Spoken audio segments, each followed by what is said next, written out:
नमस्कार, मैं हूं कोमल शर्मा और आप देख रहे हैं न्यूज 21। शुरुआत करते हैं खबरों की। खबर आ रही है डूंगरपुर से, जहां मुख्यमंत्री जन आवास योजना के तहत डूंगरपुर जिले के 660 परिवारों को अपने घर का सपना गुरुवार को साकार हुआ। यूडीएच मंत्री झाबर सिंह खर्रा ने भव्य समारोह में लाभार्थियों को उनके आवास की चाबियां सौंपी। समारोह में अतिथियों ने जन आवासों का लोकार्पण किया और लाभार्थियों को आवास की रजिस्ट्री के साथ चाबियां सौंपी। इस अवसर पर पौधारोपण भी किया गया। कार्यक्रम का संचालन पार्षद अशोक चौबीसा ने किया। सांगवाड़ा विधायक शंकरलाल डेचा, पूर्व सांसद कनकमल कटारा, पूर्व राज्य मंत्री सुशील कटारा, नगर परिषद सभापति अमृतलाल कलासुआ, समाजसेवी अशोक पटेल, उप सभापति सुदर्शन जैन, समाजसेवी बंशीलाल कटारा, नयन सुथार, पंकज जैन, गुरु प्रसाद पटेल, सांगवाड़ा नगर पालिका अध्यक्ष आशीष गांधी के विशिष्ट आतिथ्य में आयोजित भव्य समारोह में लाभार्थियों को उनके आवास सौंपे गए। डूंगरपुर से ब्यूरो रिपोर्ट।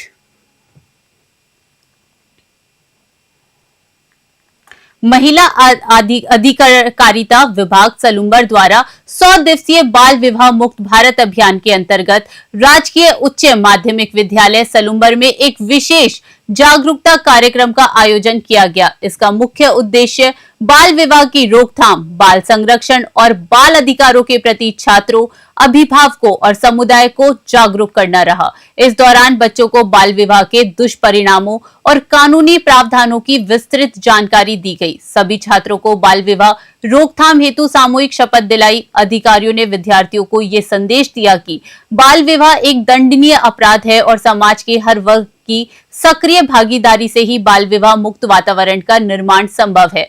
उन्होंने छात्रों से जागरूक रहने, शिक्षा के महत्व को समझने और समाज में बाल विवाह मुक्त भारत के संदेश को आगे बढ़ाने का आह्वान किया। सलूम्बर से ब्यूरो रिपोर्ट।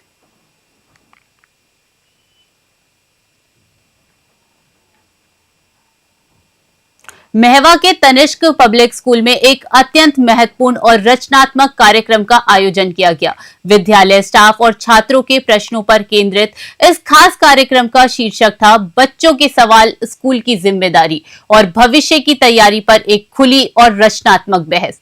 कार्यक्रम में मुख्य रूप से विद्यालय के डायरेक्टर आर के अवस्थी और विभिन्न विभागों के अनुभवी स्टाफ मौजूद रहे। उन्होंने छात्रों द्वारा पूछे गए महत्वपूर्ण प्रश्नों पर विस्तार से चर्चा की और उनका मार्गदर्शन किया। छात्रा इशिक कश्यप, तनिषा शर्मा, खुशबू सैनी ने बहस में भाग लिया। बहस का मुख्य फोकस बच्चों की जिज्ञासाओं को शांत करना, उन्हें भविष्य की चुनौतियों के लिए तैयार करना और शिक्षा के बदलते परिदृश्य में स्कूल की भूमिका को स्पष्ट करना था।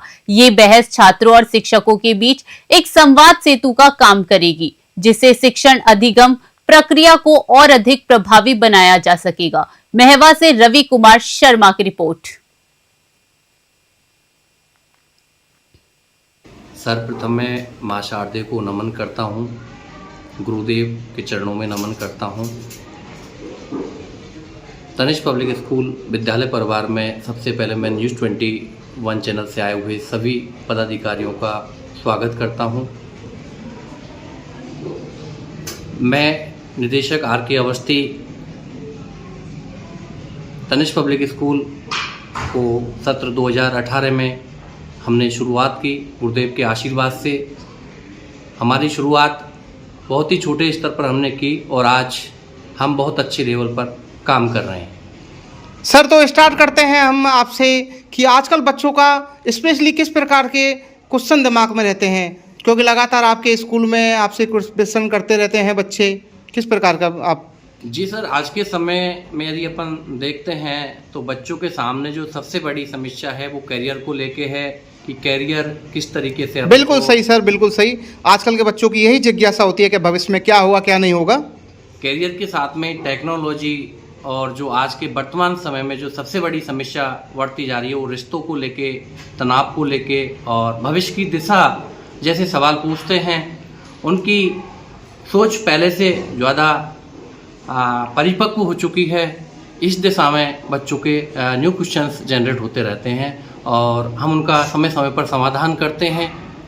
फिटनेस बल्कि आत्मविश्वास भी बढ़ता है, हाँ, खेलने से? मोटिवेशन होता है उनमें, अब फिजिकली रूप से और मेंटली बिल्कुल। रूप से प्रिपेयर हो जाते हैं वो अच्छी तरीके से। अच्छा, तो अनुशासन के बारे में आपका क्या कहना है मैम? बच्चे किस तरह से अनुशासन में रह सकते हैं? बच्चे को अनुशासन में रहने के लिए टाइम टू टाइम जैसे कि चीज़ों को सीखना और डिसिप्लिन करना, साथ में ना स्कूल के रूल्स फॉलो करना अपने पेरेंट्स के थ्रू, और उनकी चीज़ें बातें मानना, आदतें फॉलो करना। बहुत अच्छा मैम। इसी बात को लेकर के हम बच्चों के पास में ले जाते हैं माइक को। मैं कैमरामैन से बोलना चाहूँगा कि बच्चों की तरफ कैमरा घुमा करके उनसे पूछेंगे किस प्रकार से बच्चे किसी विषय को समझ नहीं पाते हैं, कोई सब चीज़ समझ में नहीं आए तो किस प्रकार अपने प्रश्न को, अपने क्वेश्चंस को अपने टीचरों के समक्ष रखते हैं। बेटा आपका नाम क्या है? पूर्वांशी खंडेलवाल। अच्छा, तो अब आप मुझे यह बताइए, आपके मन में कोई क्वेश्चन है? बताइए। मेरा सवाल यह है कि अगर हम खेल और योगा दोनों रोज करें तो हमारे शरीर में उसके क्या क्या लाभ होंगे? बहुत अच्छा, आपने तो बहुत अच्छी बात पूछी। आपने तो बिल्कुल मेरी बात पूछ ली। योगा के बारे में आपको स्पेशली बताना चाहता हूं कि 21 जून को अंतर्राष्ट्रीय योग दिवस घोषित किया जा चुका है और योग को बहुत बढ़ावा माननीय प्रधानमंत्री जी और सरकार द्वारा बहुत ही बढ़ावा देखने को मिला है।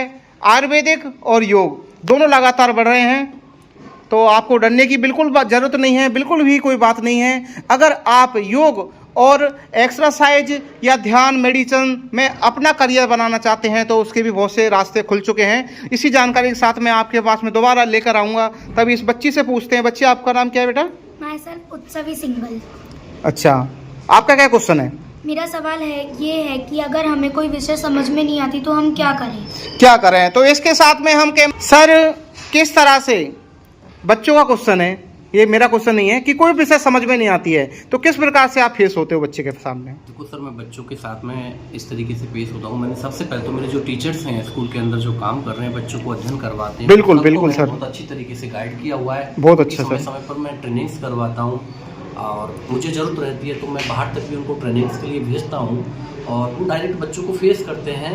मैं समय समय पर बच्चों को बताता रहता हूँ, इंटीमेट करता रहता हूँ कि आप क्वेश्चन करें, 1 बार करें, 2 बार करें, 5 बार करें, 10 बार करें, और आप यदि 100 टाइम्स भी टीचर से क्वेश्चन पूछें। बहुत अच्छा सर। साथ में हम मैडम के पास में जाना चाहते हैं और उनसे जानना चाहेंगे कि कमजोर छात्रों को किस प्रकार से आगे बढ़ाया जा सकता है मैम? कमजोर वीक जो स्टूडेंट्स होते हैं उनको, जैसे कि उनके बारे में, उनकी जो चीज़ें कमजोर है उनके बारे में पता करना। पहले तो उन्हें जिस चीज़ में ज़्यादा वो डीमोटिवेट फील कर रहे हैं, बिल्कुल रीमेडियल क्लास चलाता है ना। हाँ, तो उनके इंटरेस्ट को पता करना और उनके इंटरेस्ट को जगाना, उसके थ्रू अपन उनको लर्निंग सिखा सकते हैं उसके थ्रू। अच्छा, तो इसमें पेरेंट्स के जो, बच्चों के जो पेरेंट्स हैं और विद्यालय स्टाफ है, दोनों का। अलवर शहर में खुले में अनधिकृत रूप से फैले निर्माण एवं विध्वंस अपशिष्ट सीएनडी वेस्ट को लेकर नगर निगम ने गुरुवार से सख्त कार्यवाही शुरू कर दी है। बढ़ते प्रदूषण और राहगीरों के लिए दुर्घटना के जोखिम को देखते हुए चलाए गए इस विशेष अभियान के पहले ही दिन 29,000 रुपए से अधिक के चालान काटे गए। निगम की टीम ने कार्यवाही के दौरान शहर के कई प्रमुख स्थानों का निरीक्षण किया। टीम जिला अस्पताल परिसर भी पहुंची, जहां निर्धारित स्थान के बाहर निर्माण सामग्री एवं मलबा पाया गया। मौके पर ही चालान काटकर रसीद जारी की गई। इसके अलावा शहर के मुख्य मार्गों, आवासीय कॉलोनियों और बाजारों में चल रहे निर्माण कार्यों की जांच की गई और जहां भी मलबा खुले में पड़ा मिला वहां नियमों के तहत जुर्माना लगाया गया। निगम राजस्व निरीक्षक निशा लखनी ने बताया कि यह अभियान आने वाले दिनों में लगातार जारी रहेगा और सीएनडी वेस्ट को खुले में फेंकने वालों पर सख्त कार्यवाही की जाएगी। अलवर से प्रदीप गोयल की रिपोर्ट। जी मैडम, बताएं, जो आज कार्रवाई की गई, रसीद काटी गई है, किस संदर्भ में काटी गई है? आज सीएनडी वेस्ट जो है उसकी पेनल्टी लगाई गई है। जिन्होंने भी सीएनडी वेस्ट खुले में छोड़ा हुआ है उनकी आज हमने सभी की रसीदें काटी है। शुरुआत की थी हमने जिला अस्पताल से, जहाँ पर अस्पताल निर्माण कार्य चल रहा है और वहाँ पर सारा जो सीएनडी वेस्ट है वो बाहर खुले में रखा हुआ है, तो उनकी आज रसीदें काटी गई। उसके बाद पूरे रोड नंबर 2 पे जो भी निर्माण कार्य चल रहा था और सीएनडी वेस्ट बाहर था, बिना ढका था, उन सभी की हमने आज पेनल्टी काटी है। कुल रसीद कितनी की कटी? कुल 29,500 रुपये की रसीदें आज नगर निगम द्वारा काटी गई हैं। ये कार्रवाई निरंतर चलेगी या? जी, ये कार्रवाई लगातार निरंतर चलेगी। जो भी CND वेस्ट खुले में बिना ढके रखेगा उसकी पेनल्टी की रसीदें कटी। कितनी पर्ची काटी गई मैंने? 9 पर्ची काटी है आज हमने, आज से स्टार्ट किया है ये। मिनिमम चार्ज कितना है? मिनिमम 2500 रुपये। पर्यावरण संरक्षण के प्रति एक अनूठी पहल करते हुए सीकर के ग्राम सामी स्थित झुंझार मलेसी रणवा देवस्थली पर रविवार को देश भर से आए हजारों रणवा परिवारों ने सामूहिक रूप से पर्यावरण संरक्षण का संकल्प लिया। कार्यक्रम की शुरुआत भजन सम्राट गुलाब नाथ की गुरुवाणी से हुई। इसके पश्चात पर्यावरण प्रेमी अभिलाषा रणवा ने के नेतृत्व में एक भव्य कलश यात्रा और विशाल पर्यावरण रैली निकाली गई। रैली में उपस्थित सभी लोगों ने हाथ में पौधे लेकर प्रकृति संरक्षण की शपथ ली। इस स्नेह मिलन समारोह में सर्वसम्मति से बेगा राम रणवा को रणवा विकास समिति का अध्यक्ष चुना गया। इस अवसर पर महेंद्र रणवा ने रणवा वंश का इतिहास भी वाचन किया। कार्यक्रम के सफल और अनुशासित आयोजनों में रणवीर रणवा के नेतृत्व वाली युवा टीम तथा बजरंग लाल रणवा के मार्गदर्शन का महत्वपूर्ण योगदान रहा। झुंझार वीर मलेसा रणवा की देवस्थली पर स्वामणि प्रसाद का आयोजन हुआ और पूरा कार्यक्रम अत्यंत अनुशासित एवं सुव्यवस्थित ढंग से संपन्न हुआ। सीकर से दुर्गा सिंह कुमावत की रिपोर्ट।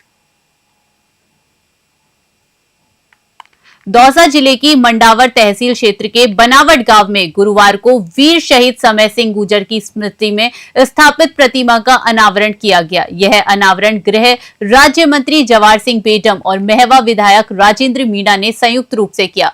कार्यक्रम को संबोधित करते हुए गृह राज्य मंत्री बेडम ने शहीद समय सिंह गुर्जर के अदम्य साहस, वीरता, शौर्य और देश के प्रति समर्पण की सराहना की। उन्होंने कहा कि शहीद समय सिंह का जीवन हम सबके लिए प्रेरणा का स्रोत है।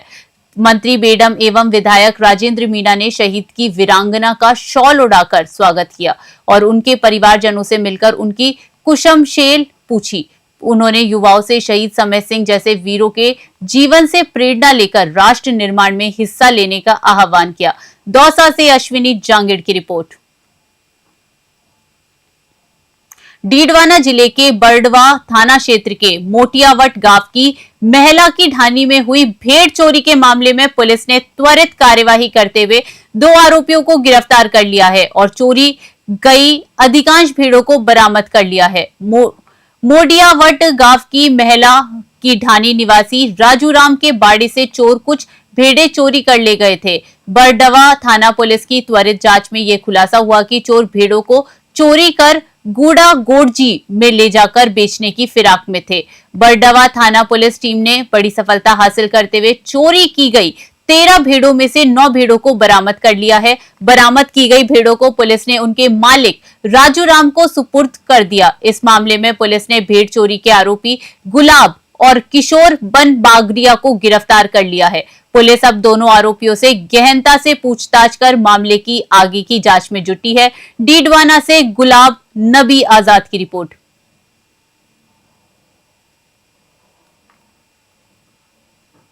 धौलपुर जिले के बाड़ी क्षेत्र के मडोना सीताका पुरा गांव में स्थित प्राचीन हीरा भूमिया मंदिर में गुरुवार को बाबा का मासिक मेला बड़े ही धूमधाम और भक्ति भाव के साथ आयोजित किया गया।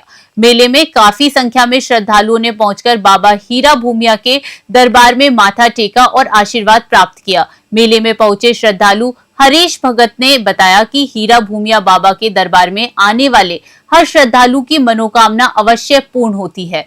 ये मंदिर इस क्षेत्र में गहरी आस्था का केंद्र है। मेला कमेटी के अध्यक्ष अरविंद छावड़ी की देखरेख में ये मासिक मेला सफलतापूर्वक संपन्न हुआ। श्रद्धालुओं की सुविधाओं से लेकर संपूर्ण व्यवस्थाओं तक सभी तैयारियां उत्कृष्ट रही। धौलपुर से संजय कसाना की रिपोर्ट।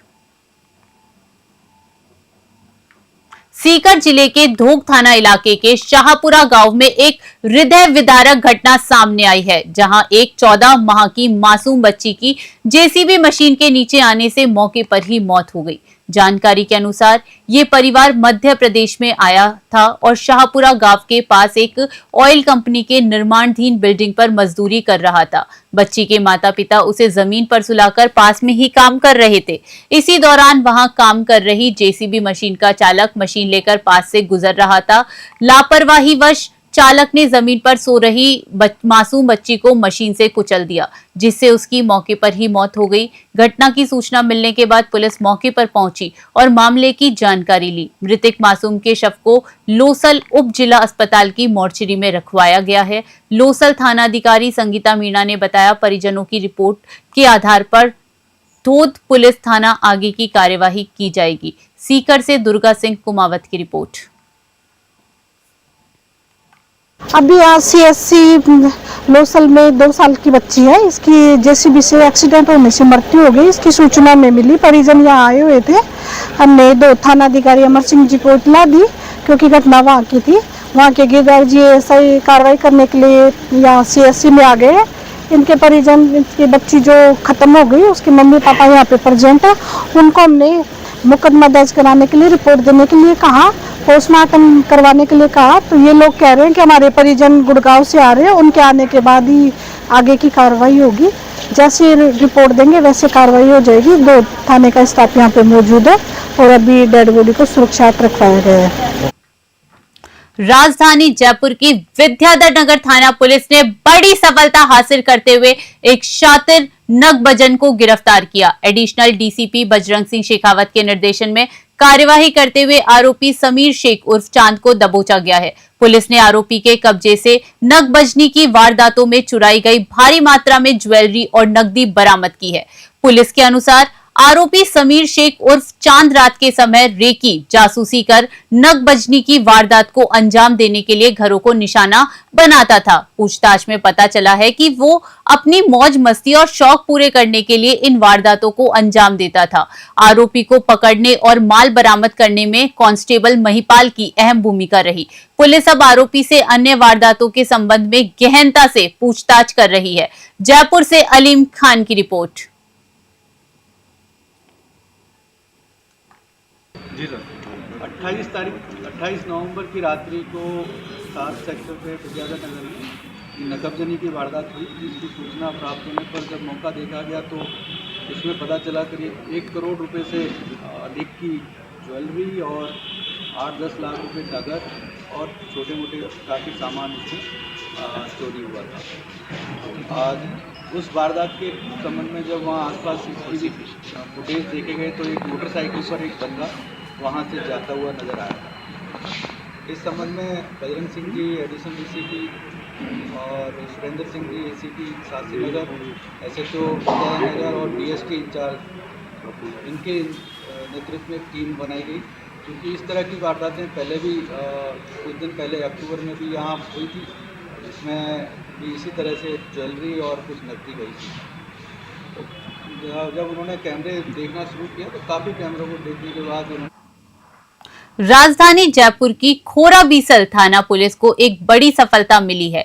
ACP झोटवाड़ा आलोक कुमार सैनी के सुपरविजन में पुलिस टीम ने मात्र 48 घंटे के भीतर 2 नाबालिग बालिकाओं को दस्तयाब कर लिया। पुलिस ने बताया कि ये दोनों बच्चियां स्कूल परीक्षा का बहाना बनाकर घर से निकली थी और अपने इंस्टाग्राम फ्रेंड से मिलने के लिए लगभग 200 किलोमीटर दूर चूरू पहुंच गई थी। दोनों नाबालिग लगभग 6 महीने से इंस्टाग्राम पर एक दूसरे से जुड़ी हुई थी। मामले की गंभीरता को देखते हुए ACP झोटवाड़ा आलोक कुमार सैनी ने पूरे मामले की लगातार मॉनिटरिंग की। इस घटना के बाद पुलिस ने आमजन से अपील की है कि सोशल मीडिया पर बच्चों की निगरानी बेहद जरूरी है, ताकि इस तरह की अप्रिय घटनाओं को रोका जा सके। जयपुर से अलीम खान की रिपोर्ट।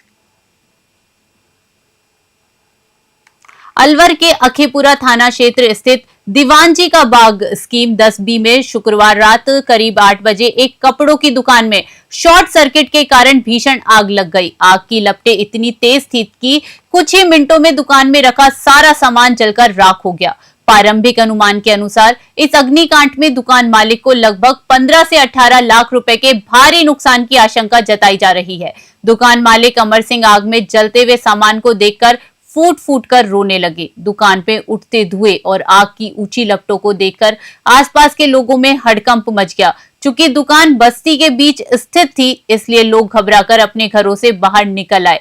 मोहल्ले वासियों ने बाल्टियों से आग बुझाने की कोशिश की, लेकिन आग इतनी विकराल थी कि उस पर काबू नहीं पाया जा सका। अलवर से प्रदीप गोयल की रिपोर्ट। सर हमारे सर यहाँ आग लग रही थी दुकान है प्लस यही में गोदाम वोदाम था। इसमें आग लग रही, मोहल्ले वालों ने फोन करा तो हम शादी में जाने वाले थे, वहां से आए और आके भग के देखा तो पूरे उसमें आग लगी, शॉर्ट सर्किट, ये तार जल रहे थे। तो हमने बिजली विभाग को फोन करा तो उन्होंने कम से कम आधा घंटा ले लिया। इतने जलती रही, मोहल्ले वालों करंट भी आ गया तो लोग बाग ये हो गए ना। उसके बाद क्या है कि सब आए और फिर ये बुझाए, फिर फायर ब्रिगेड भी गाड़ी भी आई और कम से कम हमारा कम से कम 25 लाख के आसपास हमारा, हाँ, कपड़े जल गए, दुकान की पट्टी उट्टी सारी टूट गई, मतलब मकान ही पूरा नष्ट हो गया। और इसके क्या HDB से लोन, मैंने अभी लोन लिया था पट्टा रख के इस मकान का, अभी पिछले महीने पहली EMI अभी गई है मेरी इसकी। ये कपड़े, हाँ, ज्योति साड़ी सेंटर के नाम से दुकान है। आगामी 14 दिसंबर को दिल्ली में प्रस्तावित महारैली की तैयारियों को लेकर ब्लॉक कांग्रेस कार्यालय लूणकरणसर में कार्यकर्ताओं की एक महत्वपूर्ण बैठक आयोजित की गई। यह बैठक मतदाता गहन पुनरीक्षण और वोट छोड़ गद्दी छोड़ अभियान के तहत रखी गई थी। बैठक को संबोधित करते हुए जिला अध्यक्ष बीष्णा राम सियाग ने भाजपा सरकार पर गंभीर आरोप लगाए। उन्होंने आरोप लगाया कि भाजपा ईवीएम या मतदाता सूची में गड़बड़ी करके सत्ता हथिया रही है। सियाग ने कार्यकर्ताओं से अपील की कि वे 14 दिसंबर को दिल्ली में होने वाली रैली में अधिक से अधिक संख्या में पहुंचे और कांग्रेस पार्टी व राहुल गांधी को मजबूती प्रदान करे। ब्लॉक अध्यक्ष अजय गोदारा ने कार्यकर्ताओं के संकल्प को दोहराते हुए कहा कि कांग्रेस कार्यकर्ता दिल्ली में प्रस्तावित महारैली और विशेष गहन पुनरीक्षण SIR अभियान को सफल बनाने के लिए प्रतिबद्ध है। देहात कांग्रेस जिला महासचिव महिपाल सासवत ने कहा कि सभी कार्यकर्ताओं ने ये संकल्प लिया है कि वे बूथ पर सक्रिय रहकर हर मतदाता तक पहुंचेंगे। बीकानेर से लोकेश बोहरा की रिपोर्ट। कांग्रेस पार्टी की सभा है, उसको लेकर आज हमने तैयारी के लिए मीटिंग का आयोजन किया है। SIR में टारगेट करके हमारे जो वोट है कांग्रेस के, उनको काटने का प्रयास किया जा रहा है। कई जगह हमें शिकायत आई है, जैसे खाजवाड़ा है, लूणकरणसर है, कोलाइत है, हमारे नोखा है, डूंगरगढ़ है, सब जगह बहुत सारे लोगों की शिकायत आई। तो उस शिकायत को लेकर हमने कलेक्टर को भी शिकायत की है और जगह जगह मीटिंग करके हमारे जो BLA है उनको भी प्रशिक्षण दिया है और सभी हमारे मंडल अध्यक्ष, ब्लॉक अध्यक्ष और कांग्रेस पार्टी के पदाधिकारी है, उन सबको हमने अवेयरनेस करने के लिए आज की इस मीटिंग का आयोजन किया है और सबसे अनुरोध किया है कि 14 दिसंबर को जो हमारी सभा है रामलीला मैदान में, ज्यादा से ज्यादा संख्या में वहां पहुंचे, क्योंकि SIR के मार्फत आपको पता है बिहार में बड़ी संख्या में लाखों वोट काट दिए गए थे और पूरे हिंदुस्तान में ये SIR के बहाने से वोट कांग्रेस के काटे जा रहे हैं। उसको लेकर बड़ी सभा है, इसके लिए आज की हमने मीटिंग आहूत की। बड़ी सभा है। अभी के लिए मॉर्निंग बुलेटिन में इतना ही। देश विदेश की बड़ी खबरों के लिए बने रहिए News 21 पे। नमस्कार।